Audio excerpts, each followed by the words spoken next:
sarki ya kwanta sai na nemi ya tara min tsofaffin kasar duk maza da mata, in tambaye su ko Allah ya sa wannan su ya taɓa jin labarin ruwan bagaja.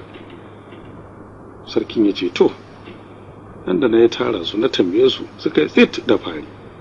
Sa'an nan wani ɗan tsoho da aka kawo cikin kwando ya jawo gindinsa ya ce na taɓa ji. Sa'an nan na yaro kakana yana cewa wata ƙasa wai ita ko rami ko rama, na manta sunan ƙasar, wai akwai wata rijiya bisa wani dutse wadda ake kira kome, wai cikin rijiyar na ruwan bagaja yake. Amma yanzu ya sarki, in ana son a samu labarin nan sosai har da sunayen garuruwan da na ƙasar, sai a tafi Baitul Muqaddas. Wana yana can muna tare aka faɗa mana, da yake ya girme ni wataƙila shi ya rike sunan ƙasar da na garuruwan nan. Da na tashi daga nan ban zame ba sai wani kawai ana ce masa Sarai. Na tarar da mutanen ba su da wata tabi'a sai tarkon aku. In sun kama sai su ta koya masa magana, su yi ta bin gari suna sai. Ni kuma sai na samu ɗaya na kama, na ki koya masa wani abu, sai in aka tambaye shi ko ce irin tambaya ce ya amsa ya ce haba da tijo, ka dubi kamata ka ce ban yi jaka guda ba. Da na jarraba shi da tambayoyi na ga yana amsa mun hakanan da kyau, sai na ɗauke shi ran na har kasuwar wani gari a gaba, na yawo da abina a cikin keji. A kwana a tashi har na kai wani ƙauye wai shi Yalwa na sauka. Ran nan kuwa ran jajiberan surukai ne. Da daddaren na barci sai waɗansu ɓarayi suka zo suka washe ni. Da na ga haka sai ne salati na ce sata gidan ɓarawo rance. Dare na yi sai na sayi wata sharɓeɓɓiyar wuƙa na shiga gari yawon sata. Sai na kawo gano babban zaure na tarar da waɗansu samari sun kunna fitila suna ƙyargar dukiya don gobe sallah, sun kuwa rufe ƙofar gidansu. Ko da naga haka sai na kwankwasa kofar, wani daga cikin su yace wane ne nan? Sai na ce barawo ne. Suka ce barawo? Na ce eh. Suka ce to da wace ka zo? Na ce na zo ne don in yi muku sata. Sai wani daga cikin su yace to zo sace.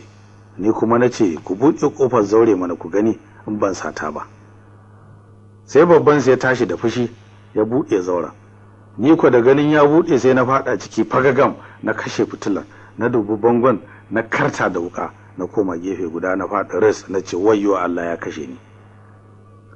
Ko da suka ji haka sai suka yi tsammanin wani ɗan uwansu ne na soka, sai naga duk sun yi cikin gida da gudu.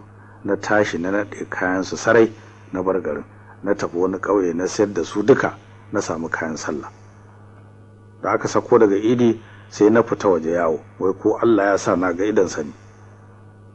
Ina cikin tafiya sai na ji kamar daga sama an ce himma dai dan shehu. Duba haka dai sai na ga ashe zurke ne dan Muhammad. Muka tafa ya kai na masaukinsa muka raba dare mana hira. Ga wannan ta sa al'amuran duka ya ba mu tsoro. Kullum muka rabu sai kaga Allah ya sake haɗa mu kamar dama mun sha magana ne. Zurke zai mu rakiya ya ce ya kamata yanzu mu yi wa juna gafara ga cutar juna da muka yi. Muka gafarta wa juna, duk da haka ban saki jiki da shi ba don na san halin mutane. Saboda haka na aro alƙur'ani da safe muka yi wanka, kowa ya rantse ba ya sake cutar ɗan uwansa matukar ransa ba.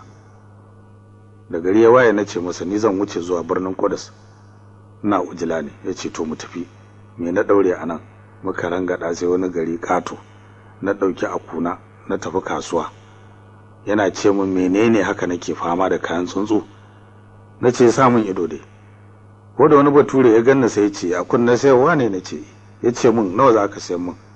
Ni kuwa na ce jaka guda. Sai na ji bature ya yi wata irin magana, ko me yake nufi oho. Na ji dai ya ce go away you poor fool. Sai na kada baki na ce kada ka zage ni, dan ka san ban yin turanci ba. In kana shakkar abin da nace ne tambayin tsuntsun nan kaje. Sai na ga ya duba aku ya ce wai haka nan ne aku? Sai aku ya amsa ya ce haba da tijo, ka dubi kamata ka ce ban yi jaka guda ba. Da zurke da bature suka bushe da dariya. Ya kawo jaka guda su kutun ya bani. Ba mu kwana wannan gari ba muka ba dare sai Baitul Muqaddas. a wannan gari mai albarka malam Zurke ya ce mu tuba da irin ayyukanmu na sabo haka nan. Na yadda da magana ta sa muka tara malamai aka yi mana addu'a don kada shedan ya sake wasa da zukatanmu.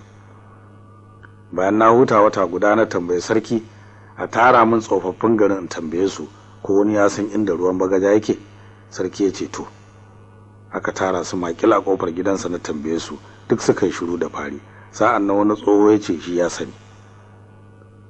Na tambaye shi garinsu ya ce a Nasarawa aka haife shi, wato wancan da ƙaninsa ya bani labari. Dukkan abin da muka yi da ƙaninsa na mayan masa ya ce haka nan ne ubansu ɗaya. Sa'an nan aka kira wannan tsoho aka ce ba da labarin, ya ce ruwan bagaja dai yana cikin ƙasar Irami ne. Ƙasar Irami kuwa ƙasa ce ta aljanu. Ruwan bagaja kuwa ba ma nan ƙasar yake ba, yana can bisa wani dogon dutse da ake kiransa dutsen Kaf. Babu mahalukin da yake iya zuwa can sai aljanu, ko aljanun ma sai masu fuka-fukai kaɗai. Amma na manta sunan rijiyar yanzu. Ko aljani ya ƙoƙari ya isa dutsen nan kafin ya ɗebi ruwan sai wani ikon Allah. Akwai waɗansu muridai masu jiran rijiyar nan, kuma akwai waɗansu 'yan karance-karance da ake yi kafin a samu damar shiga. Akwai kuma dokoki da ake bi idan an shiga, da cewa mutum ya kuskure ɗaya daga cikinsu sai a yi ban da shi. Ko kakan namu ma ya manta da waɗannan dokokin da addu'o'in. Ka ji abin da na sani da labarin ruwan bagaja ranka shi daɗe. Da gari ya waye na shiga jirgi muka tasamma ƙasar Iran. Muna cikin tafiya sai jirgin mu ya karo ya fashe. Dukkan sauran mutane da ke tare da ni suka nitse, sai na isa gaba da kyar da jibin goshi. Da na samu kaina sai na ga ina wani tsibiri wanda babu komai, banda ƙasa ba wani abu wanda mutum zai ci ko tsinke babu balle haki. Gashi ko tsakar teku, ruwa gaba ruwa baya, ba wani tsibiri kusa. Kuwar ka banza, ko aljani baya zuwa wannan wuri balle tsuntsu. Na kwakwata rairayi na shiga, nayi in mutu, Allah bai nufa ba. Na nemi wani abin da zan kashe kaina da shi na rasa. Ina nan cikin ramin nan ina jiran mutuwa, sai na ga waɗansu aljanu guda biyu sun ɗauko na ɗan adam. Suka sauke shi nan kusa da ni kaɗan, suka tona rairayi kamar shan ɗaki. Sai na ji babban ya ce bai hurmati Suleiman ibn Dawud ifta. Sai na ga ƙasa ta buɗe, suka shiga da mutumin nan. Ni ko ne bulum na sha jinin jikina, don na rufe jikina da rairai, wai na yi wa kaina kabari. Shi yasa Allah bai ba su ikon gani na ba. Can sai naga sun fito sun ce bai hurmatu Suleiman ibn Dauda Eglek. Sai naga ƙasa ta rufe, suka mai da rairayi bisa kamar da duniya ba komai. Wucewa suke da wuya sai na fito na tafi wurin na share rairayin da suka mayar, na ce bai hurmatu Suleiman ibn Dauda ifta. Sai naga kofa ta buɗe, na kutsa kai na shiga. Ko da mutumin nan da aka rufe ya ganni sai taso ya faɗi gaba na, ya ce dan Allah kai mu rai. Na tambaye shi sunansa da kuma inda ya fito, duk ya kwashe ya gaya mu. Sai na ji ashe dai wannan nawa ne saki mu agolan ubanmu wanda ya kashe shi, ya sa kuma a kashe iyayenmu mata don mafarkin can da na gaya muku nayi na ɗan dabino. Ko da na gane haka sai magana fassarar mafarkin malaman nan ta faɗo mu.